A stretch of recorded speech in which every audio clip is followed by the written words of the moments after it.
Iisang himig, iisang tinig, iisang pusong pumipintig. Mapagpalang araw ng Huwebes mga kapanalig at maligayang kapistahan ni San Juan Nepomuceno. Ito po si Sister Rose Agtarap ng Daughters of St. Paul.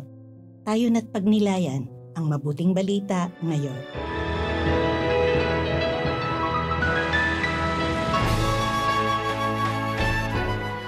Tumingala si Jesus sa langit at nagsalita, "Hindi sila lamang ang aking ipinagdarasal, kundi pati ang mga naniniwala sa akin sa pamamagitan ng salita nila. Maging iisa sana silang lahat kung paanong nasa akin ka, Ama, at nasa iyo ako. Mapasa atin dinawa sila upang maniwala ang mundo na ikaw nga ang nagsugo sa akin. Ipinagkaloob ko naman sa kanila ang luwalhating ipinagkaloob mo sa akin, upang maging isa sila, gaya ng tayo ay iisa. Ako sa kanila at ikaw sa akin, kaya malulubos sila sa kaisahan. At kikilalin ng mundo na ikaw ang nagsugo sa akin, at nagmahal ako sa kanila, gaya ng pagmamahal mo sa akin.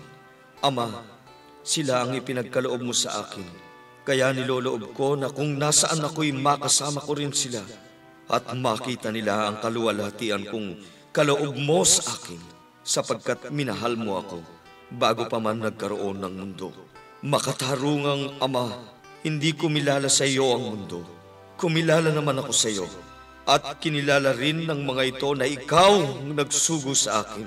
Ipinahayag ko sa kanila ang pangalan mo, at ihahayag pa upang mapa sa kanila ang pagmamahal mo sa akin, at ako rin ay mapa sa kanila."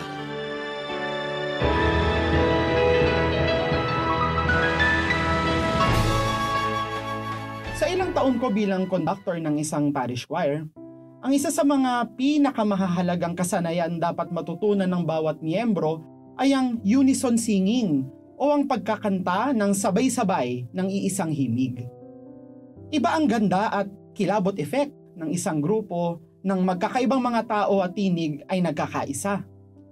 Ayon pa nga sa mga scientificong pag-aaral, kapag ang koro ay kumakanta, maging ang kanilang paghinga at pagtibok ng puso ay nagiging isa. Iisang himig, iisang tinig, iisang pusong pumipintig.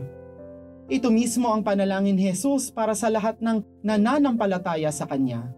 Ang pagkakaisa na nakaugat sa pagmamahalan nila at ng Ama. Walang ibang hangarin ang umiibig, kundi ang laging makapiling ang iniibig. Kaya isinugo ni Jesus ang Espiritu Santo, ang pag-ibig ng Ama at ng Anak, upang kahit ngayon ay maranasan natin ang mamuhay sa pagmamahal. Kung gayon, iisa lamang pala ang tibok ng puso natin at ng puso ng Diyos. Mga kapanalig, maraming pagkakataong susubukin ang pagkakaisang pinapangarap ni Jesus para sa atin. Sa tuwing natutokso tayong makita lamang ang kahinaan ng isa't isa, naway hilingin nating mapalalim ang ating pananatili sa puso ng Diyos, upang mapanibago ang ating pananaw at lumawak ang ating pag-unawa. Kapag kay Jesus tayo nakafocus, hindi magwawagi ang pag-aaway. Pagkakaisa ang bonus, basta't pag-ibig ay tunay. Mga kapanalig, support our Paulines mission. Subscribe, like, and follow Paulines on our social media accounts. Help us continue our ministry and send your donations through our donations channels. Send us your prayers and intentions, and be assured na kasama po kayo sa aming panalangin sa araw-araw. Ito pong muli si Sister Rose ng Daughters of St. Paul na nagpapasalamat at nagpapaalala ng sinabi ni Mother Teresa ng Calcutta. If you ever feel distressed during the day, call upon Our Lady. Just say, "Mary, Mother of Jesus, please be a mother to me now."